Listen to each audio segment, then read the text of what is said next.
ini udah ada beberapa pertanyaan nih. Ini keren banget ya, kita udah ngeliat prosesnya dari awal.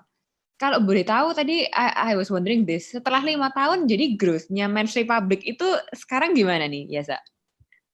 Iya, 5 tahun yang lalu tuh kita mulai produksi dari rasanya kita produksi hanya waktu itu sekitar 5 sampai 6 lusin barang, setiap bulannya. Eee, sebelum pandemi sih kita bisa produksi, udah hampir 2.000 sampai 3.000 piece tiap bulannya. Jadi, lumayan naik naik berapa ratus kali lipat lah dari selama 5 tahun inilah. Keren, keren, keren. Keren, oke, oke. Ini teman-teman. Jadi perlu adanya proses ya. Dan ini tadi aku nyoba buat nulisin yang penting-penting dari apa yang di-share sama Yasa. Ini kalau branding itu tentang mendengarkan market, nggak perlu idealis dulu kalau misalnya awal-awal ya. Jadi perlu tahu dulu, test the market, ngerti orang-orang itu mau apa. Terus kalau brand archetype tadi nunjukin personality brand, apa yang dirasain oleh customer saat pakai atau beli produk kita, sama pikirkan kalau misalnya brand kita orang itu siapa gitu. Ya. Itu tuh kayak really good time. Dan mulai yang paling penting lagi kayaknya mulai dari dream, keinginannya apa, purpose-nya apa, baru masuk ke values dan brand archetype. Iya, itu aku ngikutin template-nya I.O banget, Riz, yang soal dream, purpose, value. Oh gitu. Jadi mungkin kita harus jelasin sedikit I.O ini ya. Kita kayak ngobrol dari tadi kayak kita ekstrak Iya, orang tahu. Jadi I.O sendiri itu entrepreneurs organization. Jadi dia ini kelompok orang-orang yang berentrepreneur dan mereka mempunyai suatu program akselerator. Mungkin Yasa bisa lebih jelasin nih kalau program akseleratornya itu gimana. Boleh deh. Oke, jadi kebetulan aku sama Risa teman-teman berada di satu komunitas yang sama namanya I.O. Aku ikut programnya namanya I.O Accelerator. Jadi I.O Accelerator itu adalah semacam program pembelajaran di mana kita dikumpulkan dengan entrepreneur-entrepreneur, banyak entrepreneur-entrepreneur muda dari satu Indonesia, dari Surabaya, dari Jakarta juga, dan kita kayak punya satu komunitas yang ketemu setiap bulan. Gitu. Jadi setiap bulan tuh kita ketemu untuk sharing experience kita, terus setiap 3 bulan sekali kita kayak ada pembelajaran besarnya, untuk belajar 4 materi besar. Yang pertama soal people, yang kedua soal strategi, yang ketiga execution, yang keempat cash. Nah, aku ngerasa, selama 2 tahun aku udah ikut IOA itu 2 tahun terakhir dan aku ngerasa, growth-nya itu sangat besar sekali, Risa. Jadi, kerasanya juga Men's Republic dan aku nggak bisa masuk ke skincare dan lain-lain tuh kalau nggak ikut IO sih. Oh keren, keren. Ini aku coba deh, aku masukin I.O punya IG mungkin ya, bisa teman-teman Boleh, lihat boleh. semua gitu.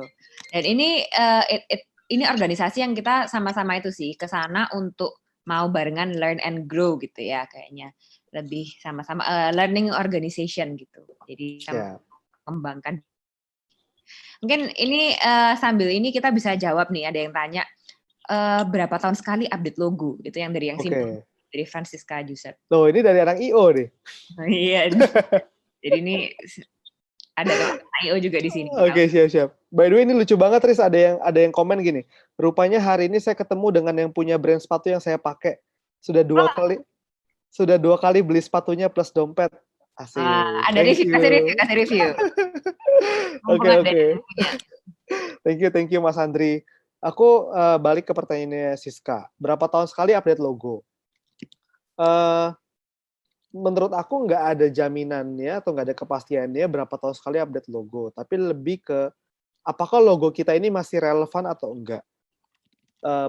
Menurut aku yang udah lama banget nggak ganti logo Nike. Itu udah lama banget nggak ganti logo dan sampai sekarang logonya itu masih relevan. Terus abis itu Apple juga udah nggak gitu, udah lama banget nggak ganti logo. Terus abis itu Shell, udah lama banget juga nggak ganti logo. Tapi kalau aku, kenapa aku logo yang saat ini aku pakai itu aku bikin 4 tahun yang lalu. Nah sekarang ini kita lagi ada proses mau ganti logo lagi. Kenapa? Karena udah nggak gitu relevan.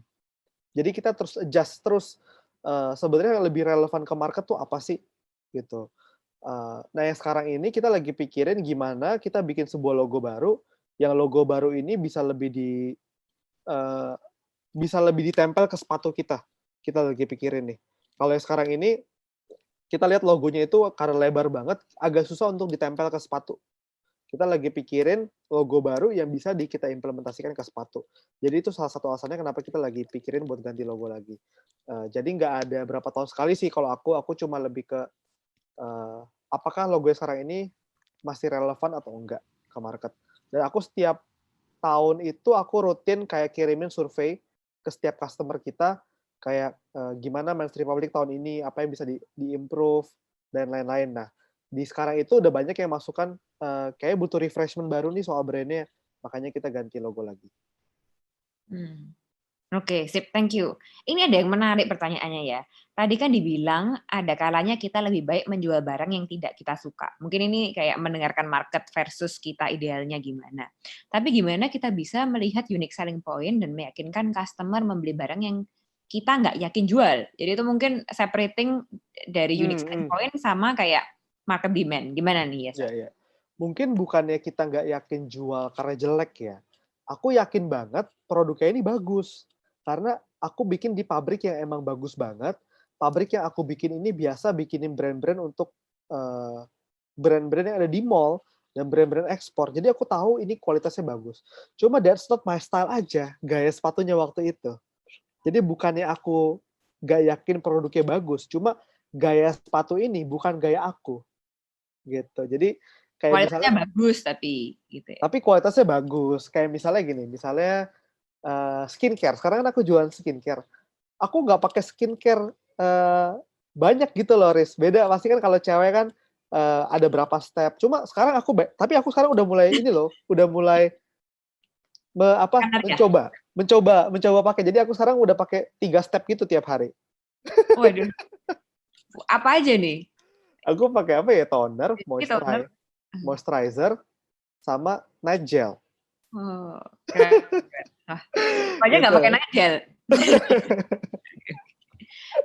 Iya, jadi maksudnya bukannya aku nggak yakin sama produknya. Aku yakin banget.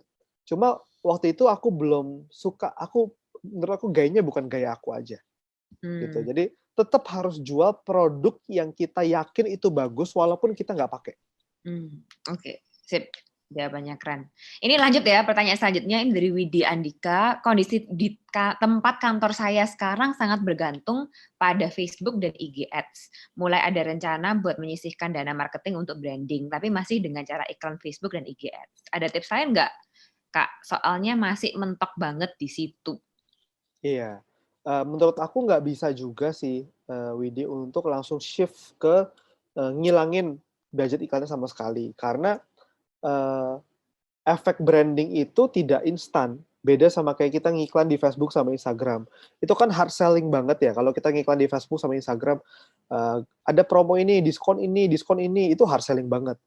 Tapi kalau kita bikin campaign yang campaign idealis lah, kayak tahun lalu aku bikin sama Chelsea Islan, itu belum tentu langsung menghasilkan pada saat bulan itu. Tapi efeknya itu lebih long lasting. Gitu. Jadi mungkin bisa mulai disisihkannya itu perlahan. Misalnya, oke deh dari budget misalnya 10 juta, biasanya 10 juta itu fokus ke hard sell semuanya. Coba 10 juta itu dibagi menjadi 9 jutanya itu hard sell, 1 jutanya itu lebih ke branding, lebih ke yang keren-kerenan. Nah, nanti lama-lama bisa diseimbangkan tuh gitu. Jadi jangan langsung juga karena kita kan butuh cash juga secara cepat, tapi kita juga nggak mau tergantung sama iklan, jadi harus ditransisi itu pelan-pelan. I see. Ini ditambahin juga nih, Widi katanya brand yang dikerjakan sekarang ini lebih ke fashion dompet, tas, bahan kulit sapi gitu. Mungkin agak similar ya sama fashionnya. Iya, betul-betul. Bisa jadi. Ini 5 tahun lagi mungkin bisa Widi jadi bisa grow-nya bisa kayak Yasa. Oke, thank you pertanyaannya. Kita lanjut ya. Nah, ini Kak, ketika Kakak masih ambil barang di tempat lain atau masih menjadi reseller, nama usaha yang pakai nama toko barang yang Kakak ambil atau sudah pakai nama sendiri? Terus pas foto iklan yang modelnya abang Kakak sendiri itu masih produk orang lain atau sudah punya brand sendiri? Soalnya aku masih tetap menjadi reseller tapi punya mimpi bisa produksi sendiri. Oke, jadi dulu waktu pertama kali jadi gini, nama Men's Republic itu aku udah mulai pakai dari tahun 2012 kayaknya. Tapi baru punya produk sendiri tahun 2015. gitu. Jadi waktu dari tahun 2012 sampai 15 itu Men's Republic itu hanya nama toko online, tapi kita jualin barang-barang dari Tanah Abang waktu itu. Nah, baru per tahun 2015 kayaknya kita baru bikin Men's Republic itu ada label sendiri Men's Republic di sepatu dan baju kita. Jadi dulu masih pakai jualin modal, jadi dulu tuh jualin barang orang lain dulu, sampai modalnya kekumpul baru bikin brand sendiri. Tapi tetap nama brandnya itu udah pakai dari awal ya? Sudah, udah pakai. Oke, ini baru tahu ini yang punya aku beli masker sama sepatunya. Ini ya yang tadi ya? Dan awet banget sepatunya, Adik Ayu. Itu, asik. Awet banget sih, keren. Oke, kalau gitu ini sebagai berapa budget yang perlu kita untuk menyiapkan brand, kayak untuk branding budget, I guess, atau branding baru? Berarti ini ya untuk bikin kayak semacam brand guideline baru gitu ya? Kayaknya ini lebih untuk ini kalau aku nggak salah nih ya, kayaknya berapa budget yang kita siapkan untuk branding produk, branding brandnya kita deh. Jadi effort of branding. Aku sih bacanya gitu. Oke, sebenarnya sangat bervariasi banget sih. Misalnya ada gini, kadang misalnya kalau kita datang ke branding agency gitu, dia akan tanya sih sebenarnya kebutuhan kita tuh apa, dan harga itu bervariasi dari yang brand agency yang kelas A, kelas B, kelas C gitu. Dari yang kelas A itu aku baru tahu karena kan aku sekarang lagi proses bikin logo yang baru. Aku baru tahu ternyata logo yang sangat serius banget ya. Itu tuh harga itu bisa seharga mobil gitu loh teman-teman. Kalau mau secara serius banget ya. Kayak branding agency misalnya pengen ngerjain brandnya dari awal nih. Oke deh kita revamp brandnya, kita bikin brand story dari awal. Itu tuh bisa seharga mobil gitu loh, bisa 200 juta, 300 juta. Dan emang keren banget sih jadinya, aku pernah lihat gitu. Cuma mungkin kan kalau kita masih UKM gitu, rasanya juga nggak butuh ya sebegitunya ya.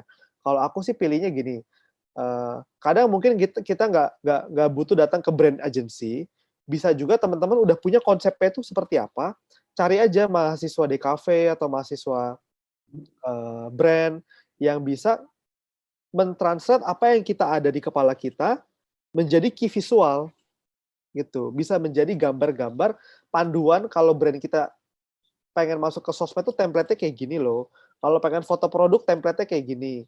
Kalau pengen bikin caption di Instagram copywriting-nya harusnya kayak gini. Paling kalau kayak gitu minta mahasiswa gitu paling cuma habis 10 juta gitu. Dan menurut aku worth it untuk dikerjain dari awal. Kenapa? Karena jeleknya gini, pada saat kita nggak punya brand guideline, terus kita ganti-ganti karyawan, biasanya tuh akan berubah lagi tuh teman-teman tuh. Nanti tuh sesuai dengan selera karyawan kita atau selera kita pada saat itu. Tapi kalau kita punya brand guideline dari awal yang jelas patokannya, jalannya akan terus ke situ. Gitu. Jadi sangat bervariasi sih, aku nggak bisa bilang harganya berapa, dari yang paling murah, bikin logo dari paling murah 1 juta, 500.000 juga ada, tapi sampai paling mahal sampai yang seharga mobil pun juga ada. Jadi ngikutin budget masing-masing. Kemampuannya gimana waktu itu gitu ya. Iya. Perbaiki. Ini ada pertanyaan yang mirip nih mengenai diferensiasi dengan produk yang sejenis. Ini ada dua, salah satunya ini Erwan juga. Saya Erwan Saputra, pemegang merek Black Dove yang bergerak di bidang perjualan aksesoris smartphone. Pertanyaan saya, cara apa yang dilakukan oleh Men's Republic untuk tetap bersaing mengingat banyak brand lokal sejenis?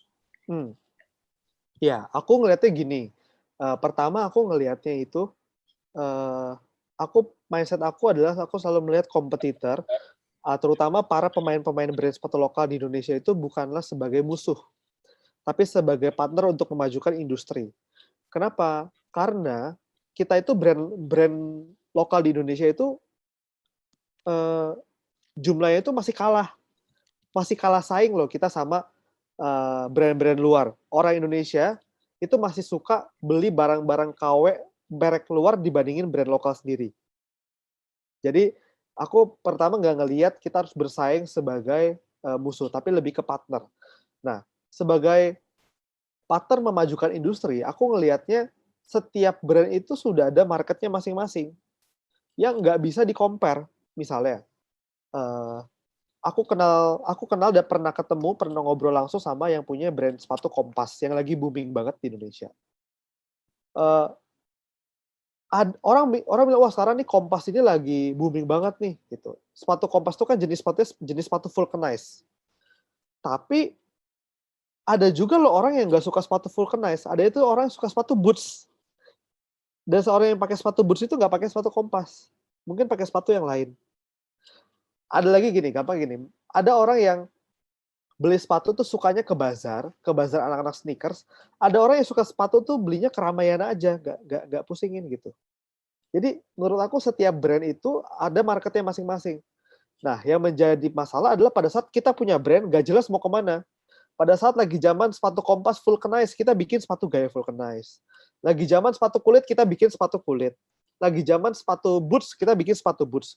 Nah, itu yang akhirnya itu jadi kayak abu-abu, brand kita ini nggak jelas kita pengen menuju ke yang mana. Tapi selama kita punya brand itu, kita jelas kita stands for what. Pokoknya Men's Republic akan fokus jual sepatu di harga 300-400 ribu, gayanya itu casual formal, terus warnanya itu monokrom, warna-warna laki. Oke, itulah gayanya Men's Republic. Terus message-nya Men's Republic adalah berani melangkah gitu. Jadi sangat jelas banget. Jadi sih aku ngelihatnya setiap brand itu yang penting adalah mengambil marketnya masing-masing dan mempunyai message yang masing-masing berbeda. Bahkan walaupun produknya sama. Misalnya gini, kalau kita jalan-jalan ya teman-teman ya ke Dep Store yang ada di mall ya, ke Sogo, Metro, Matahari, itu ada banyak banget sebenarnya brand-brand sepatu yang dimiliki sama satu perusahaan. Misalnya, eee, Hush Puppies itu punya Hush Puppies, terus punya Anton& Co, punya Obermain kalau nggak salah, punya Playboy, punya Noce, punya Renoma. Jadi dia sendiri satu perusahaan aja tuh punya banyak brand, dan bikinnya di pabrik yang sama gitu. Tapi kenapa dia bikin banyak brand untuk diversified market, masing-masing brand dibikin target marketnya masing-masing yang berbeda. Gitu. Jadi, menurut aku nggak masalah, yang penting kita punya market yang beda dan message yang beda juga. Hmm, menarik ini. Ini ada yang tanya ini mumpung kamu lagi jelasin nih. Saya sangat suka dengan Men's Republic, mau bertanya gimana sistem pemasaran Men's Republic? Ad spend, waduh ini agak detail, ya dijawab senyamannya lah ya. Ad spend per hari, ROAS, persen margin product, branding archetype, mungkin yang general aja ya. Oke. Siap siap. Oke, thank you. Pertama, sistem pemasaran Mas Republik kita, dulu sih ya sebelum pandemi kita rutin banget untuk, offline. Kita selalu bazar tiap bulan, terus kita juga ada consignment ke sekitar 20 toko, sebelum Covid, tapi sekarang kita udah tarik semua, dan semuanya sekarang kita fokusnya ke online. Online kita pemasarannya di, website sendiri, marketplace, sama sosial media. Ad spend per harinya sih aku nggak bisa sebut berapa banyak. Tapi ROAS-nya itu kita selalu ngincer, 7 sampai 8. Jadi kalau misalnya keluar 1 juta, kita tuh selalu punya target harus dapat 7 juta atau 8 juta, itu ROAS-nya. Nah, margin produk itu sebenarnya, normal sih, aku margin produk itu COGS di angka 30 sampai 40%, COGS-nya. Terus profit bersih ya ujung-ujungnya sama kok kayak rata-rata bisnis pada umumnya 10 sampai 15%. Terus branding archetype dari Men's Republic itu, saat ini kita lagi, eee, coba nih untuk lebih fokus ke hero. Jadi awalnya brand archetype kita tuh the everyman, kita pengen menjadi brand yang bisa diterima sama semua, eee, golongan, tapi sekarang kita lagi berusaha transisi ke the hero, brand archetype-nya. Oke, keren keren. Ini info info dalam nih. COGS apa lumayan di-sharing. Teman-teman mungkin ada yang belajar dari situ juga ya. Targetnya ini mungkin ROAS-nya sih, aku sendiri kayak nggak pernah ngeliatin terlalu detail, tapi kayaknya ini buat produk, kalau service kan agak beda ya. Kalau produk, I guess harus jelas gitu. Gimana ROAS-nya, return-nya gimana. Keren.